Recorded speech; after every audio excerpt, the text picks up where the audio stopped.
Good afternoon, good morning, everybody. Welcome to the Masters Conference virtual webinar series, Product Showcase. This is our fourth presentation, and this one is Accelerating from Zero to Hero, Shifting to Self-Service eDiscovery for Small Matters, brought to you by Consilio.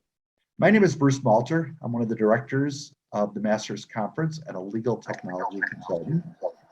The Masters Conference is a boutique. Oop, got a little feedback there. Oh, please mute yourself if you're not already muted. The Masters Conference is a boutique educational forum where a select group of speakers, vendors, and attendees convene to engage in a proactive collaboration on current challenges within the legal space. We'll be getting started with today's program in just a moment, but just a few housekeeping details first. Today's program is being recorded and will be available on the Masters Conference YouTube channel within the next week. We encourage you to ask questions at any time during the presentation by direct messaging questions to the Masters Conference in the chat, and your questions will be answered either during or at the end of the presentation. Content is for educational purposes only and does not constitute legal advice. Questions posed by and opinions offered by participants are for the sole purpose of improving our educational value and do not constitute legal advice. The views expressed by the members of the panel, by the members on this, belong solely to ourselves and do not represent the views or opinions of their organizations. No bad questions. Again, we'll take questions throughout the presentation, so feel free to DM any questions in the chat to Questions the Masters Conference.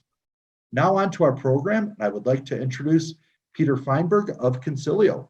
Peter, take away. Sounds great. Well, thank you so much, Bruce, and thank you to all of our attendees, our participants. Good morning, good afternoon to you, depending on where you are. And looking forward to spending the next hour with you and walking through our content as we talk about the shift towards self-service or DIY, do-it-yourself eDiscovery. Let me go ahead and advance. There we are. So again, my name is Pete Feinberg. I really serve two roles here at Consilio. I'm both the head of our product innovation, product strategy function within Consilio, but I'm also the head of an operating unit that we call our self-service business unit, where we engage with clients who are really embracing this shift that we're going to be talking about today towards self-service. And so it's really more, frankly, in the spirit of that second role, the head of the self-service business unit, that I really wanted to share some thoughts about what it means for corporates and law firms to shift to a self-service eDiscovery model. As far as agenda today, first, we're going to make sure that we're clear on what we're talking about, what we mean by smaller matters. We're going to talk about some of the challenges to consider, and we're going to talk about some considerations that both firms and corporates who are making that move or considering making that move to doing self-service for eDiscovery of smaller matters ought to have in mind, along with our recommendations. I think we're somewhat uniquely positioned, having worked with, frankly, dozens of corporates and firms who have endeavored to make that shift and come across that transom, so to speak, to be able to share those recommendations. And I'm happy to do that with you here today. Also want to talk a bit about the technology considerations. And so we are going to spend maybe 10 minutes or so with a bit of a demonstration that I've kind of baked into this presentation for you, so that you can get a sense of what some of the self-service or DIY software looks like. And then we will do a summary and a wrap-up. As far as questions go, it's a little bit difficult to kind of walk through the flow of the presentation and also keep an eye on the questions that are entered in through chat at the same time. But I will look to spend maybe 5 minutes or so at the end. I'll try to reserve some time so that if there are any questions, and I certainly hope that there are, that we have some time to be able to answer those as we at the end as we go. Okay? So do please enter your questions or comments into the chat. And again, I'm happy to take those at the end. So with that, let's go ahead and let's dive right in. So, the first thing I just think we need to level set on is what do we mean by small, large or small matters? And by the way, I think, we talk about that shift to self-service eDiscovery. We're generally talking about small, shifting to self-service eDiscovery for smaller matters.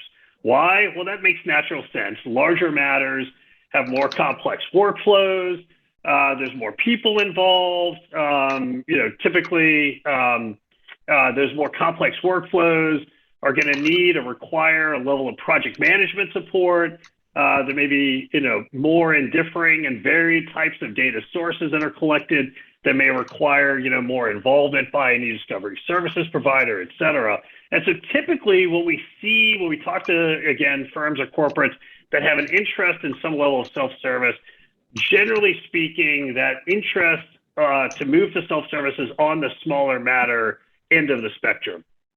So when we talk about larger matters, we're generally talking about class actions and second requests, large investigations of some variety. It doesn't have to be cross-border, but large-scale investigations, and also large litigation, right? Typically high-value litigation. FCPA, again, could be cross-border. You might think of things like bet the farm litigation, so to speak. But that's kind of camped on one side of the spectrum. And again, that's not really generally what we're talking about when we talk about a shift to self-service. On the other hand, when we talk about small matters, and these can generally be subpoena responses, DSARs, right, data subject access requests, lower value litigation, might be small contract disputes. There might be some, slip and fall type injury claims, small commercial claims, limited scope investigations, 5 custodians, maybe 5 initial custodians, 10 initial custodians on the smaller scale. Compliance audits, right? We also see kind of camped into that DIY small matter neighborhood. And then also, single plaintiff employment claims, right? It could be a wrongful termination, a harassment claim, it could be policy violations, things of that nature. And so this is not an absolute list, but just generally speaking, when we talk about small or smaller matters, we're generally talking about the stuff on the right of your screen here. And those are the ones that as I engage with corporates, as my team engages with corporates and law firms, what we hear is an interest by those corporates or firms to do more stuff themselves, to do eDiscovery as much as they can on their own, generally for the stuff on the right. Okay? We consider caseload volumes. There's typically many more smaller matters than there are larger matters, right? We think about larger matters again on the left. Typically, you'll see for corporations, for firms, somewhere in the neighborhood, and again, these are rough numbers. These are not absolute. Maybe on the order of maybe a dozen or so per year, right? And depending on the size and type of the organization, might be smaller, as opposed to other organizations might have more, maybe double, maybe even triple that. But for smaller matters, again, depending on the organization size, type of organization, right? The more brick and mortar footprint that the organization may have, that number typically goes up. We see more employment issues. We see more transportation, logistics issues, claims issues, contracts issues, things of that nature. So again, typically smaller matters, greatly outnumber the larger matters by volume. But those small matters all absorb some level of human resource cycles, operating budget, bandwidth, times, et cetera. And so the more small matters that the corporate has and and by extension, of course, their outside counsel law firm may be involved in, well, the more small matters there are, the more often, we see our corporate or law firm clients asking the question, am I handling these small matters as efficiently as I ought to? Is there another better way to do this? Is there a way perhaps for me to control budget, for me to control costs, for me to use the internal capabilities that we have within our organization to tackle those small matters, right? The other thing too is, of course, we have to consider, right, as I put this slide together, as I updated this slide from something else that I had, I thought to myself, man, I'm really tired of talking about COVID. But the reality is that in a post-COVID world, right, there's more need, I believe, to handle these small matters more efficiently.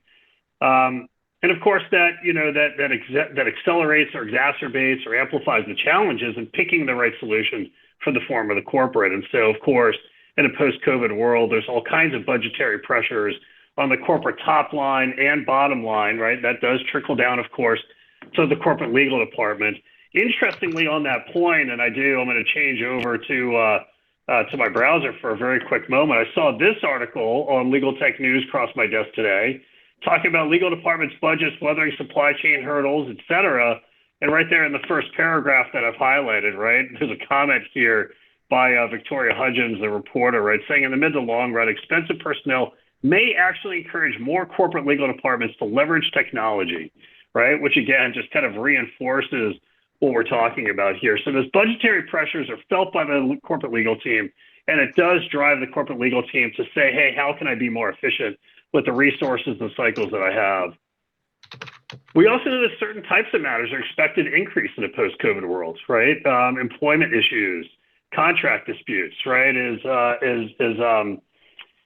maybe, what was it recently? The airlines were dealing with parts of their union saying, look, if you're going to force vaccinations on me, maybe I'm not going to show up to work. Maybe I'm going to have sick day outages, right? Those types of, call it employment issues. Of course, broken contracts, right? More subpoena requests that are coming in. Internal investigations, are policies being followed by my now more distributed employee workforce, et cetera. We also know that as the employee workforce does distribute, that amplifies the need to find the right solution. And so, for example, right, when I'm working from home, my access to my corporate IT may be lessened, right? My access to corporate hosted infrastructure may be more complicated through VPN logins, permission rights to subparts of my network, et cetera. That all adds friction, right? Friction is the antithesis, of course, to the efficiency that the corporate legal teams and the law firms are trying to gain. But there's also that sense of isolation of the remote workforce, right? When I'm here at home, things just have to work for me. And if I need help in an instant. But that instant may be at 7 o'clock at night. It may be at 4 o'clock in the afternoon on a Sunday, while I'm watching football, right? So the more distributed that workforce is, the more the need is amplified to find the right fit solution for the corporate or the firm in the middle of that shift to maybe a self-service or DIY discovery mode for the smaller matters. And then, of course, it's hard to find and retain qualified talent. I mean, again, as that article that I brought up before, I think Victoria did a really nice job talking about really the impact of salaries going up, people shifting, the working habits, right? Retaining that talent is difficult. And so especially when that talent is legal technology talent, that is a very finite pool. It's one of the largest employers that Consilio is of legal technology talent. I mean, to be candid with you, it is hard to find great people. And so long story short is, in a post-COVID world, I think there's a lot of amplification of the need, but there's also amplification of the challenges that comes along with that shift over to DIY eDiscovery. So in the past, right, historically, the way that corporates and firms have handled small matter eDiscovery, there's generally, I've camped into 6 ways. And we're going to kind of walk through those quickly here.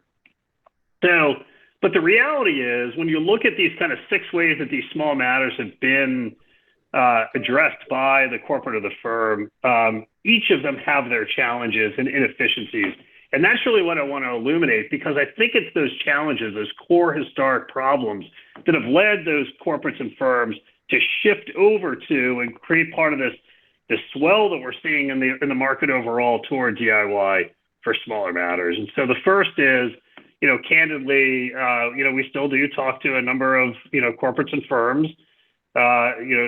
Some are embarrassed to admit this, but the reality is there's no shame in this. This is where we started from as an industry, and it still persists at some level to this day, where our clients are printing out electronic documents to paper and going through stacks of paper. Challenge, of course, with that is you can't really search through paper. You have to go through page turn, page by page, right? You can't filter, you can't cull. There's no analytics, there's no data visualizations.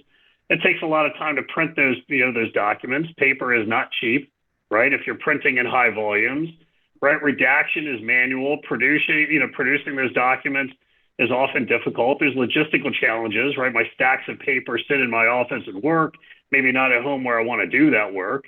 Collaboration on a stack of paper is darn near impossible. And there's no audit trail about who reviewed which documents at which times, right? So long story short is this still happens today. And it's one of the ways that, especially for smaller matters, we see this happening, again, across our corporate and law firm clients. So there's a need, obviously, to evolve from that standpoint.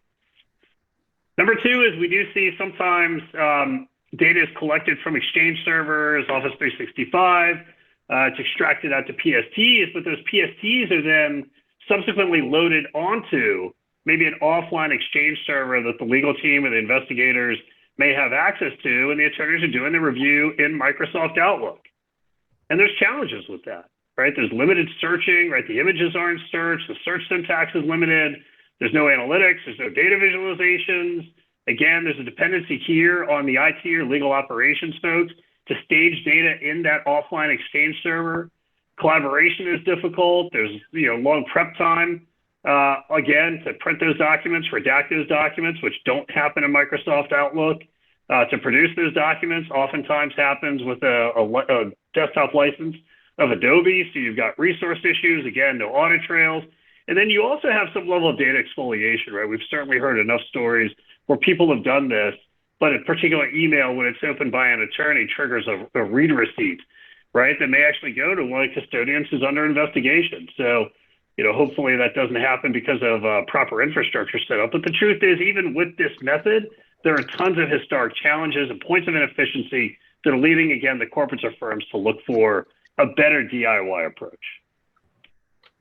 Option number three, right, that we've seen, right, where corporates or firms are taking individual electronic files and parking those in a network file share, a folder somewhere, and then going through each document one by one, opening them individually, and then saying, the ones that are relevant, I'm going to move to a relevant folder on that same file share. And again, I'm not going to go through all the challenges and points of inefficiency, but you can see that there's an awful lot of redundancy with these challenges with the ones that I've already spoken about. Option number four, right? We see data that is collected, native data that's collected is processed and that's parked on maybe a legacy desktop software like Concordance, right? Maybe an older piece of technology, if you will, and is reviewed by the attorneys on that particular desktop machine where Concordance lives. And here you've got dependency on humans that slow the process. There's a burden of technical administrators to go in and process that data and upload that data into Concordance. There's a burden on the IT infrastructure to maintain that software and to make access to that desktop client from wherever the user is who may be at home, right? So there may be a VPN or networking challenge there. There's no analytics and data visualizations in those older pieces of legacy desktop software. Again, single user, single machine makes collaboration darn near impossible. And then again, technology doesn't scale. So sometimes these small matters do become larger matters. And all of a sudden we wind up in a situation where we say, oh, geez, I've already done some review in Concordance, but now I need to move to something bigger, something better, something fuller. And that presents a challenge in and of itself. Option number five here that we've seen historically, right, is that clients will take data and put it into an old on-prem eDiscovery software, maybe something like Summation Server, iPro Eclipse, Clearwell, things that are software that is server-based. But again, you have some of the same challenges that I just mentioned about with the desktop concordance approach that you see here on the right-hand side. And then lastly, we do see for smaller matters where clients say, well, I don't care if it's a single custodian, 1 gigabyte, investigation. I'm just going to go ahead and engage my services provider or engage my law firm and use a full service process. Well, there's some challenge there, right? And the challenges here are there's potentially long wait times while humans process that data, upload that data.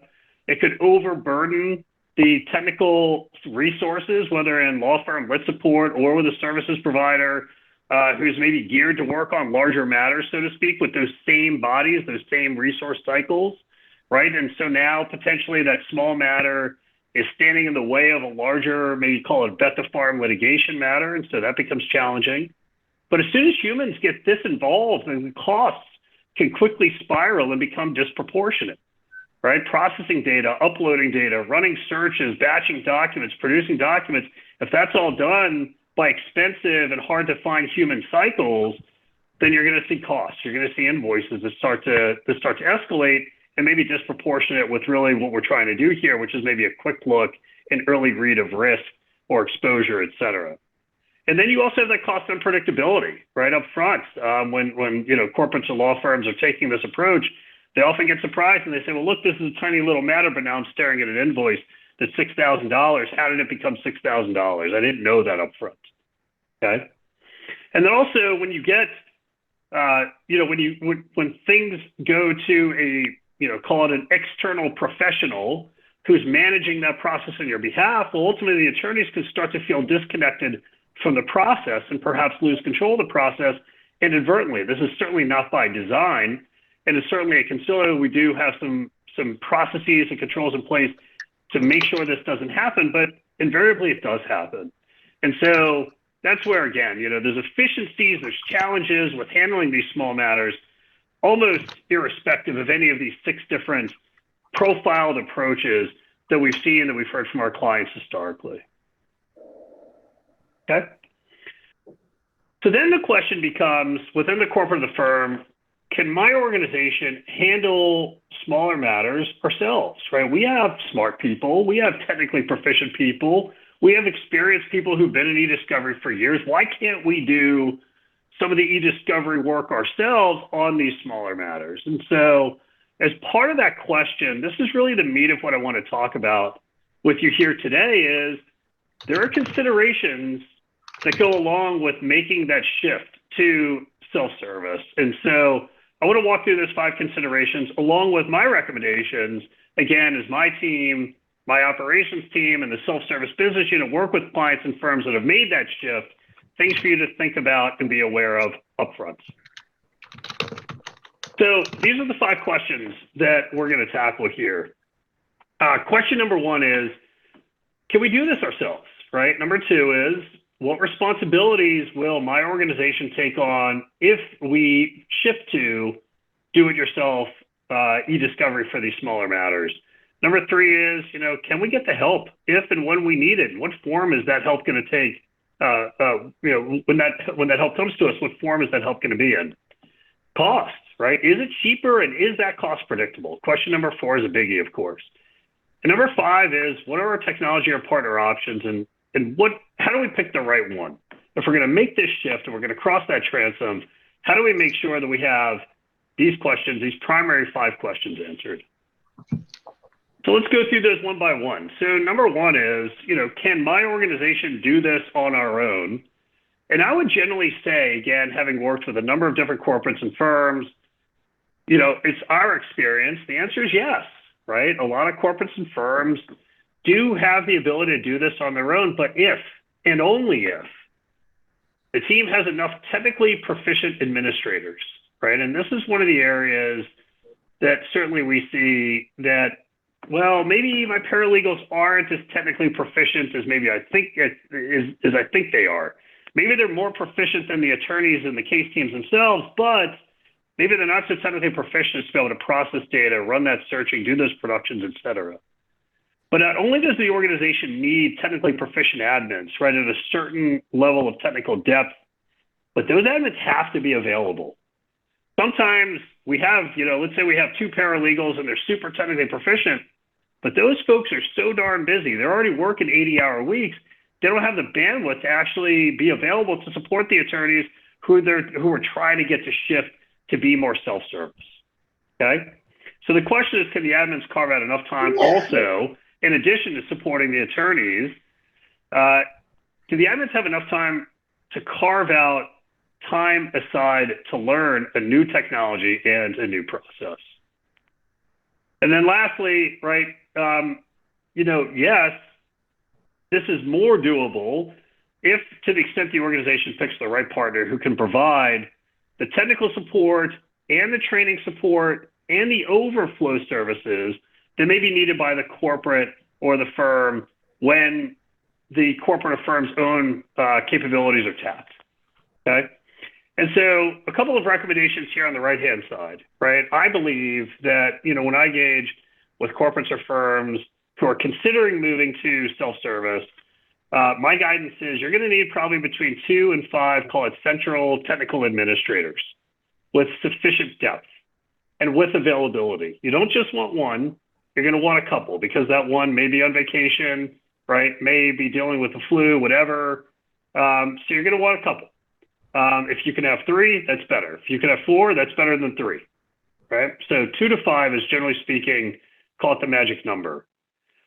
Those folks, those technical administrators, need to have experience being administrators in other eDiscovery platforms. So if you're going to pick, let's say, I don't know, iPro, my recommendation is that those administrators that are going to be the iPro administrators have experience in, say, relativity or logical, right? They've got experience in other platforms. That usually increases the likelihood of success here. We also have to consider geographic focus, because sometimes the organizations that we work with are truly global organizations, and those attorneys may not all be, let's say, US-based or all East Coast-based. And so if those administrators are not geographically located to be able to support the end users of the software, the investigators and the litigators of that software in those geographic regions, well, that can become a bit of a challenge as well, because then those investigators or litigators or compliance auditors who are going to be doing DIY, right, for their smaller matters, they're going to feel abandoned. They're going to, and abandoned end users are generally not happy end users. So we certainly have to consider where those administrators live relative to, or where they're going to be located relative to the teams that they're going to support. Okay. So moving on to number 2, right? One of the key questions for the firms and corporates that are thinking about moving to DIY eDiscovery need to answer is, what responsibilities, what added new responsibilities will my organization take on by virtue of that shift to self-service? And the answer is, you can expect your team to take on the majority, right? I should probably underline and footnote the word majority, because it doesn't have to be 100%, but it's got to be more than 50%.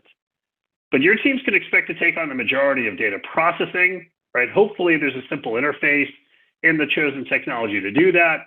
The project management, the project administration, that's creating the users, giving the users access, right? That sort of thing. Designing the eDiscovery workflow, right? Working with the actual investigators or compliance auditors or litigators and say, hey, look, this is how we recommend that we tackle these 100,000 documents that survived deduplication, how we're going to break those up, how we're going to tackle that, how we're going to do our searching, how we're going to structure our review teams, et cetera. That eDiscovery workflow design typically should be coming from within the organization itself. Doesn't have to 100% of the time, but for, again, right, that which is going to be routine and recurring, the eDiscovery design ought to be coming from within the corporate or firm's walls itself. The document culling, the searching, the reviewer batching, helping the first level, the frontline folks, right, the attorneys, the investigators, answer questions like, oh man, I forgot how to do this in the software. Can you remind me how to do that? That level of, call it first level, how do I do this support, should again be coming from within the corporate or the firm's walls themselves. And then also the productions and post-production QC, right? We've even seen a case where a client who we had a long storied history with doing full service work started to run their own productions, but wasn't doing its own post-production QC. And sure enough, productions got delivered to opposing counsel. Opposing counsel found some issues, came back to, in this case, our firm client, and our firm client said, oh, geez, like we didn't realize these are things that we have to do, that we ought to be doing. So the reality is the majority of these activities ought to be happening by the corporate or firm that's looking to shift to self-service eDiscovery. And frankly, not to be, not to scare the bunny, so to speak, but the reality is if your corporate or your firm is not willing to take on, the majority of these responsibilities, then I do think it's warranting of a question or a dialogue, perhaps, with your service provider, with your firm partner, right? If you're a corporate, to say, look, how can we be more efficient? But I don't really want to go self-service. Okay. So the reality is, our recommendation in this case is that in most cases, the software selected ought to make the shift of responsibility to the corporate or firm easier, right? If the software is easy to use, if the software is easy to learn, if the solution is correct, right? If the onboarding program is correct, then the reality is whoever the selected solution provider is ought to have a set of solutions that help really with this shift of responsibility. It also, I should have made an additional recommendation here, that can be gradual as well. right? Some of our clients come on board to self-service and they say, look, I do want to do the data, upload and processing on my own. I want some help with the eDiscovery workflow design for my routine matters. I want to do most of the calling, the searching on my own. I want to do the reviewing and the review batching on my own, but maybe I want your help with productions. Call that a quote unquote hybrid, if you will. So that's one of the recommendations as well, right? Is figure out what the short-term hybrid looks like with your solution provider. And then over time, more of the responsibility can shift to the corporate firm that's looking to be more do-it-yourself. So number 3 is, right, one of the questions to answer is, can we get help if and when it's needed, and in what form is that going to take? And so for me, we really look at the help coming in 3 different forms. There is onboarding and training help, where as a services provider, right, we would work with a new, let's say, corporate that's looking to move towards self-service e-discovery for smaller matters. We would build an onboarding program, a training program that would be separate and different for the, call it 2 to 5 administrators, as opposed to the individual teams that are going to be doing the end work. And in that case, right, we're going to figure out which of those sub-teams. In the case of one of our clients, we had identified 5 different sub-teams that needed training. We prioritized those 5 different sub-teams, and then we understood really the sensitivities and challenges with each of those sub-teams so that we could more effectively execute that knowledge transfer that's necessary as part of that onboarding and training process, right? So onboarding and training is kind of subcategory 1. Then there's the technical issue support. Right? Hey, I've loaded this data, something doesn't look right, maybe I did something wrong, I need some help, right? So that's the technical issue support. So understanding how those issues are going to be escalated, how they're going to be resolved, and how they're going to be communicated back to the corporate and law firm that's moving toward DIY, critically important that the corporate firm understand how technical issues are going to be resolved all the way through to the communication cycle back. And then lastly, there's this form of what we call overflow services. At some point, irrespective of how big and how good your team is, it will run out of bandwidth to do the necessary tasks, right? Processing data, searching, batching, running productions. At some point, right, maybe that matter got too big, maybe there's a weekend, maybe there's somebody's out or sick, maybe there's meetings going on. In those moments, if your organization needs a bit of assistance to execute some of the services, right, the processing, the productions, the batching, et cetera, how is that help going to be provided? Who is going to provide that help, right? What is that going to look like? And so there's really 3 kind of subcategories of help as I've laid it out here.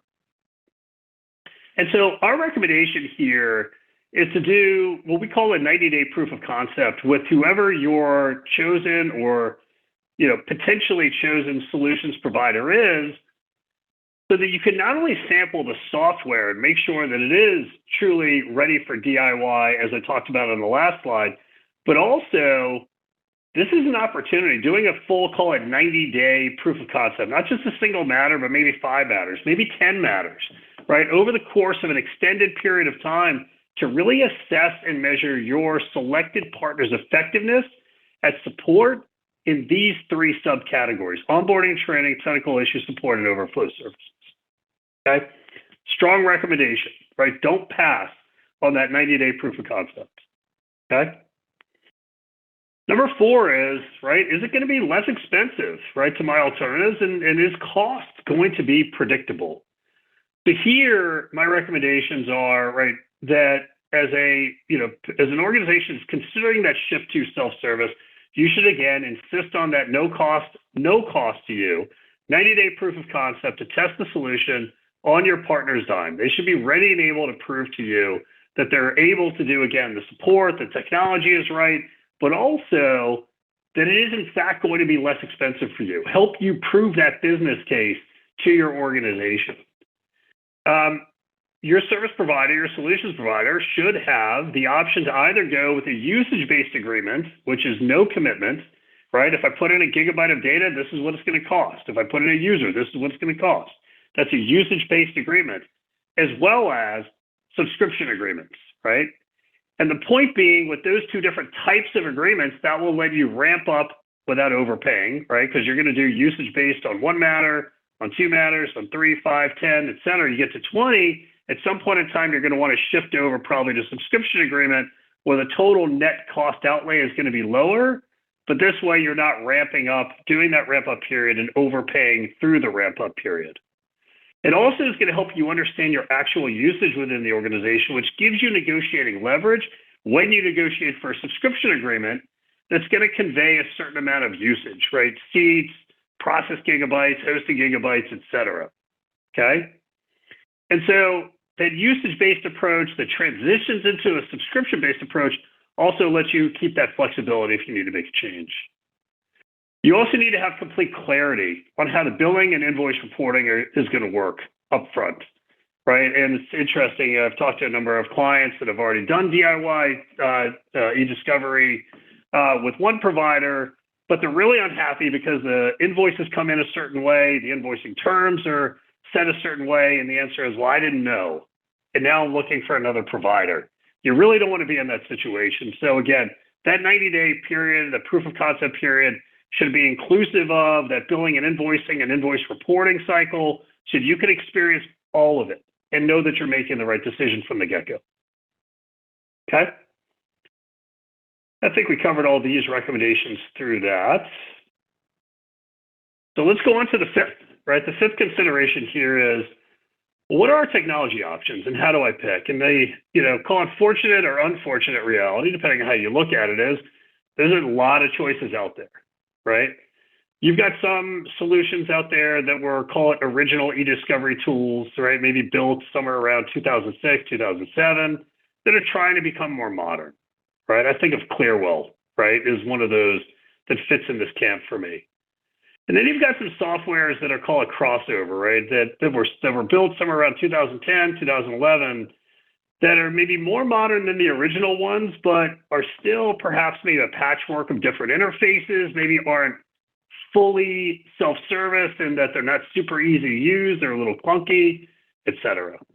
And then in my eyes, right, I really look at, call it the next generation category of tools, right? These are softwares that started to be designed and built around 2014, 2015, 2016, et cetera, that were originally built for cloud or virtual deployments. And those solutions tend to be cleaner UIs, right? More, there's not multiple different interfaces typically, right? You don't have some desktop interface for processing and some web-based interface for hosting and some separate interface over here for productions, right? They're typically more of a uniform experience. Those are what I would generally camp as next-gen tools. And in reality, I think I'm tracking somewhere about 30 different total softwares in the market that have some level of claim to be self-service, if you will.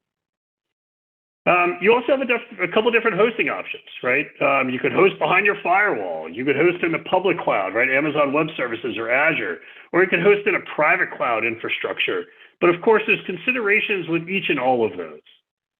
And then you also have to consider the partner's type of business, right? There's pure software companies that you have to ask, can they really support me with the onboarding needs that I have, as well as the overflow services when my team runs out of bandwidth, right? And you also have eDiscovery service providers like Consilio that it's a perfectly valid question. Are you competent, right, at building and testing your own software, okay? So the reality is there are many different choices, many different deployments. My recommendations are to get lots of demos and see what's available. Be an informed buyer. Number two is bring in a cross-section of your attorney or investigator end users and your technical support to participate in that 90-day proof of concept, right? You want the input of your end users so you don't get in a situation where the technology, let's call it the litigation support function, for example, will acquire something and then the attorneys reject it and say, this is not what we wanted, right? You jam this thing down our throats. You don't want to be in that situation. You also want to use that software on live matters, right? Not end run data, not a sandbox, right? This is not like, hey, put some garbage data over there and let me poke around with it. When you do an evaluation, you should be evaluating on your own matters, soup to nuts, real. That is the only way, I believe, for you to really get a sense of what it's like to use this software in anger, as my friends in the UK like to say, but also how you're experiencing the onboarding, how you're experiencing the training, the invoicing, the billing, the support, the everything. And that's all part of that, call it 90-day evaluation period. My recommendation is you can't do a proper evaluation if you only run one matter through it.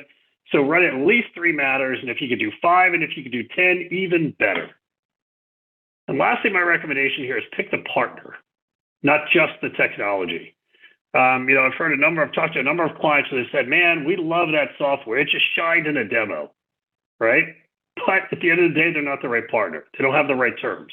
The pricing maybe is too inflexible. They're not willing to create something that's specific to your needs, right? Their onboarding isn't what you need, et cetera. You're picking the partner relationship, not just the technology, okay?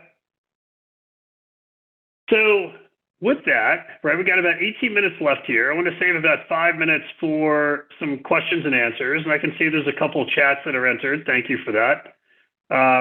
Just a reminder, please do enter questions as you go. But I want to talk a little bit about the technologies themselves. So, when we talk about the shift to self-service, that was something that really I started to see in the market somewhere around, maybe right after the Kroll Verve product came out, for those of you that remember it. And it was probably in the 2013, 2014, right? The idea of self-service, right? Logical started, become a brand name within the space, and others. But at the end of the day, right, these kind of next-gen eDiscovery softwares started to appear and become more prominent on our landscape with promises to solve these DIY problems for clients, right? And these softwares have kind of a similar bit of marketing to them, right? They're user-friendly for attorneys, right, to use. I even heard that earlier today. Super easy to use, right? There's automation in this software. The more automated the steps are to get data processed and post-processing, DNIST and dedupe and indexing and analytics and publishing, et cetera, the more automated that is, that minimizes human delay. Of course, the data needs to be in secure hosted environments, right? And to the extent that it can unburden the corporate or law firm IT or legal IT team from maintenance and patching and upgrades and security patches and all of that sort of stuff, right? That's generally speaking part of the sales pitch of the next generation eDiscovery platforms. There's also, right, the promise of shareable access, right? Corporate legal teams can use the software, but also outside counsel can get into the same software, the same project databases, maybe with some cordoned off data, et cetera, right? That allows for collaboration, that's shareable access. And these platforms promise the ability to do full searching and analytics and data visualizations and redactions and productions and provide an audit trail. That's pretty much table stakes. They also generally promise to have full file type support, right? So no matter if I've, Slack data, if I have, whatever special data type, that this platform, the solution can ultimately handle it. The option to scale up if matter grows. And again, these small matters do occasionally become very large matters. I can speak firsthand to that. And the reality is the platform has to scale. It not only has to scale in terms of its throughput, its horsepower to get data through, but also has to scale in terms of its feature set to support matters if they do become larger scale, more robust, more complex, more involvement, et cetera, by other parties. So it's a feature scale, but also it's a true scale. And then, of course, these softwares promise to have cost predictability as well as some level of proportionality to the overall cost and budget allowance. And they have to be supported. They promise to be supported by technical support with overflow support by project managers as needed. So as a general category, these are the promises, right, that you see in these next-gen softwares, the promise to solve the problems of smaller matters for clients that want to shift to self-service. Admittedly, Consilio is one of those providers with one of those solutions. And so what I want to do was actually share with you, I've got kind of 5 different, what I call, mini demos I'm going to walk through, but just to kind of lay out for you how this generally works, right? You pick a vendor, right? You pilot that vendor, you sign an agreement with that vendor, and then for each matter, right, collect the data that comes in from internal sources, Office 365, is ultimately, loaded into a matter within that software. Users are created in that software, and then data is ultimately uploaded, processed with some type of, call it, drag and drop UI. And I'm actually going to demo for you what that looks like in just a moment. But ultimately, the promise here is the time to start review on smaller projects should be less than an hour, right? If it's not, you probably got the wrong solution, right? This is all about efficiency at the end of the day, okay? It's also about automation, so that I'm not waiting for humans somewhere to do something so that I can get in and start to look at the documents that are pertinent to this matter, right? So the idea is start review in less than an hour. Then you're using searching and analytics and data visualizations to cull that data down. You're reviewing the potentially relevant material, and then you're either redacting them, printing them, producing the relevant documents. But at the end of the day, your service provider, your solutions provider should be providing that onboarding support, that training support, that technical support, as well as the overflow services that we talked about. This is, generally speaking, what the world of DIY discovery looks like. So now let me actually walk you through, again, I've got kind of 5 mini demos here of different parts of our solution, which we call Sightline, that really show you how this kind of works in practice. And so the first one that I want to walk you through here is managing your portfolio of projects and users. So let me go ahead and kick this off. So here you can see, right, there's kind of a private or protected area for the corporate or firm to manage their portfolio of matters. And here you can see this portfolio has 108 projects, 35 of which are active. And you can see over here, right, those projects, right, which ones are absorbing how much space. And you can also see the total footprint right here of the amount of space that all of the projects, all 35 active projects, are supporting. You can also see in this portfolio, there's 12 users and how many users go with each project, etc. You can also see for each particular matter, right, how many ingestions were done and how many custodians were in that project and how many documents are in that project, how many documents have been marked responsive, the last time we recorded any activity in that database, right? How many users are in that database, the total size in that of that project database. It's that total self-administration from a domain portfolio perspective. You can also see here creating projects is super easy, using existing projects to create new project databases, but also how this basically creates a templated program, right? A copy-paste type program where all of your matters that are redundant and repetitive in style can all be created based on one another. You also see here we can manage the user portfolio right within the software. So we can create users, we can come over here, we can disable users if we want to. We can come in, we can actually give it a particular functionality, and we can take away the rights to produce documents or take away the rights to categorize or upload data sets or download natives. That type of feature function control is also here within the platform and allowing our clients to be able to self-manage their projects, create their own projects, oversee their projects, manage their users. All of that happens within the self-service software, okay? So the next one we're going to look at is about getting data into the software. And so here you can see we were going to create a data set. I'm going to drag some data over from my machine or from my file share to get it uploaded. Now it's uploaded. Now we're going to kick off processing, and it's all fully automated. Super easy to get that data into the software, to have that data be processed as it's being processed right now. You can see these blue bars show the progress of the processing happening overall. And then the automation, right? The processing is automated. The post-processing denist and deduplication is automated. There's data enrichment that's happening, at least in our platform. There's automated indexing to create the searchable index that's happening on an automated fashion. When that's done, the analytics run, right? Again, analytics is part and parcel to these newer next generation eDiscovery softwares, but doing all the analytics automatically up front, the automated publishing, et cetera, and now that data is published. You can actually see, right, for data sets that have been processed, you can actually see how many records are released, if there's any errors. You can see summary reports of the processing again. The intent is for it to be super easy to do it, super fast, and super automated without any human hands, but with all of the self-service reporting that's necessary so that our clients can ultimately see, in this case, I've uploaded 10 data sets. I've uploaded 33,000, 34,000 total records. I can dive into individual data sets. I can go look at any of these data set documents. I can run my searches from here and do my culling.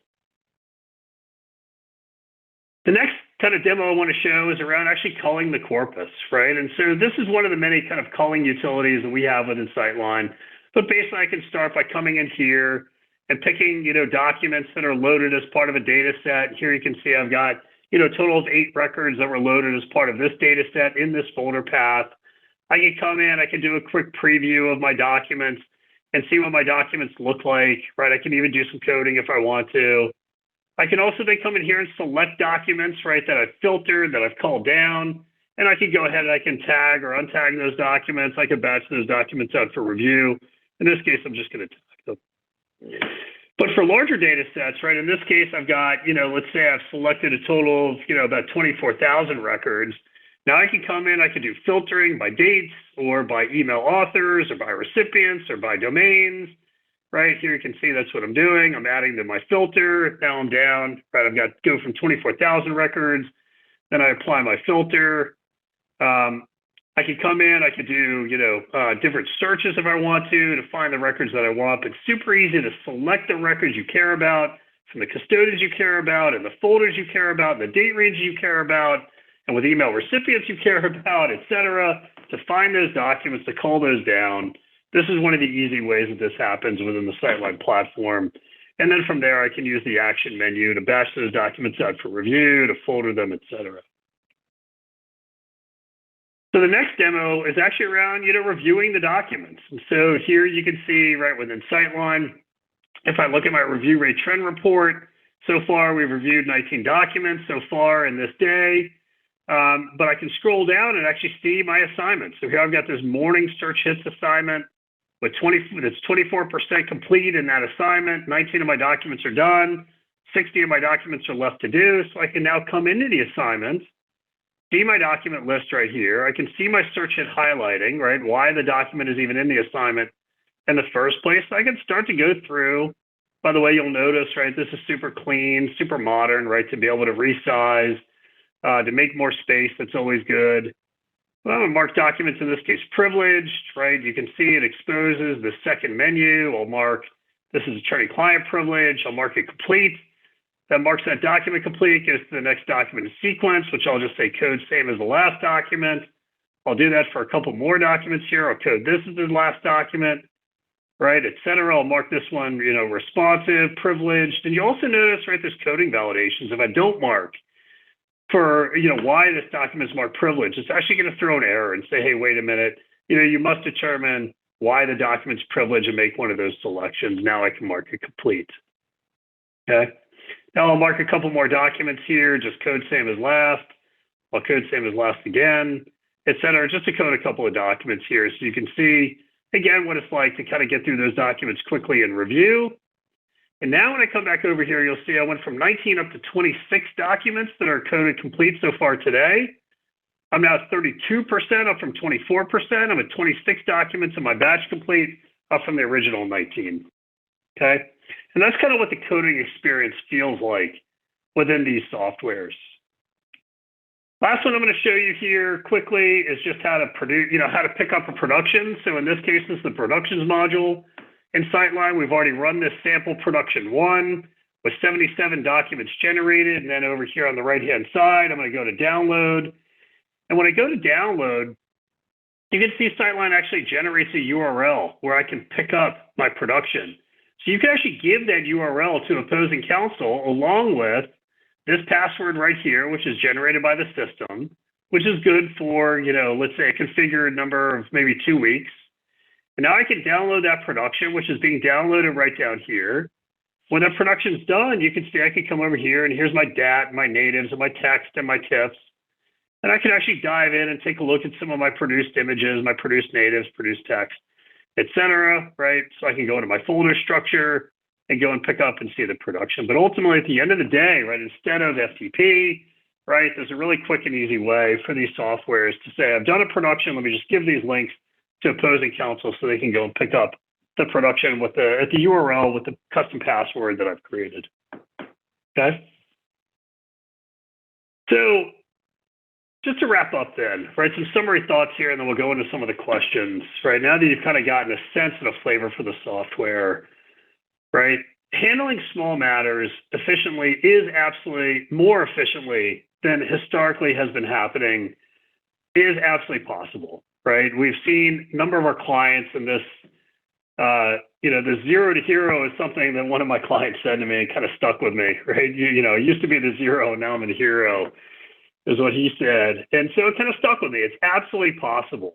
Doing so does shift responsibility from the law firm to the corporate, or from the service provider to the law firm or to the corporate itself. And you have to be very aware of what those responsibilities are. And understanding and accounting for those added responsibilities, frankly, is the difference between success and failure, and knowing what your team's true capability is to do so. It's on the corporate or firm that's looking to move to a DIY model to ask the right questions up front and to plan for success. That success is not accidental. Do that demo, right? Choose your partner, not just the technology. Do that 90-day proof of concept on multiple live matters with a cross-section of your team, and make sure that you're picking the partner and not just the technology. So with that, we've got a couple of minutes left here for question and answer. So let me go to the chats. And let me see. So the first chat here, right? Oops, looks like these are good. So would it be possible to get a list of the softwares you are tracking broken down by original, crossover, and next gen? Thank you for that question, Raj. The answer is I'm tracking that, since I'm also the head of our product strategy here at Consilio. I've never given it to an external party, but I am happy to do so. Again, this is call it one person's point of view, not a maybe not representative of Consilio's overall point of view or anything along those lines, but I'm happy to share that with you. Raj, I'll get your information from Marla and from Bruce, and we'll reach out to you. I'll put something together for you on that front. Okay. Looks like there's another question here. Is your Sightline software using a form of TAR once relevant documents are identified? So Sightline has in it today, you're welcome, Raj. Sightline has in it today, we do 4 different kinds of analytics. We do email threading analytics, textual near duplicate analytics, a language analysis, which you can generally refer to as structured analytics, those 3. And then lastly, we do a conceptual analytics, and that conceptual analytics is actually exposed in Sightline today in what we call a categorization, or find more like these documents that I care about. Find more like these. So if I'm coding and I find some hot documents, some relevant documents, some documents responsive to issue A, yes, there's an interface in Sightline to go and use the analytics index that is built automatically to find other documents like those that you care about. That said, in our late Q1 release, we're introducing continuous active learning that is always on, fully automated, and extremely simple for the case teams to use. And that way, as the case teams code documents, Sightline will just automatically surface other documents that are similar to those that are being coded as, let's say, relevant or responsive to issue A or issue B, et cetera. So some capability for TAR is already in the platform today, Richard. Some capability is still coming.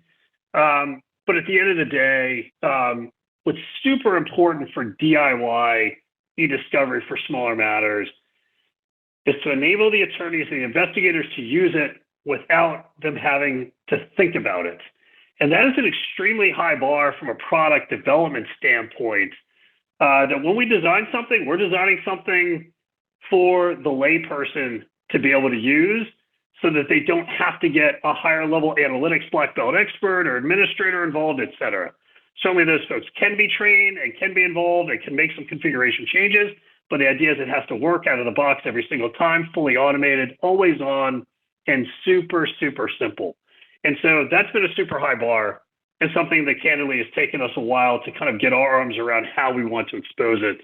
And so through the course of 2022, we've got more TAR capabilities coming. So I think, as I scan, I think all the other questions have been answered. So let me just use this moment to say thank you for attending. I hope this was a useful hour that you've spent. I'm certainly happy to engage with anybody. If you have any questions, any comments, if you want to have a discussion, I'm certainly happy to do that. Please do reach out to Bruce Malter, or you can reach me if you just send an email to sightline@consilio.com. That's SIGHTLINE @consilio.com. I will pick that up. But I'm always happy to engage and help you find the right solution, whether it's with us or with anybody else. So with that, thank you again. Have a great rest of the day and a great holidays. Yep, and Peter, thank you very much. That was very insightful, very, very good. Really appreciate it. And thank you to Consilio for sponsoring this Masters Conference webinar. A few last things. A recording will be available within the week if anyone would like a copy of the recording or a link to see the recording. If you would like more information on Sightline or Masters, please just let us know. You can email myself or Peter at the sightline@consilio.com. It's in the chat, or you go to the Masters Conference website, and there's contact information there as well. The Masters Conference is planning a full schedule of events in 2022, both in person and webinars. We are looking at having in person in DC, New York, Chicago, and Denver in the first half of 2022. The Masters will also be at Legal Week in January in New York, planning a social event there, so be on the lookout for that information. If anyone has anything else, just please reach out. Thank you, everybody, for joining, and have a wonderful holiday season. Thank you.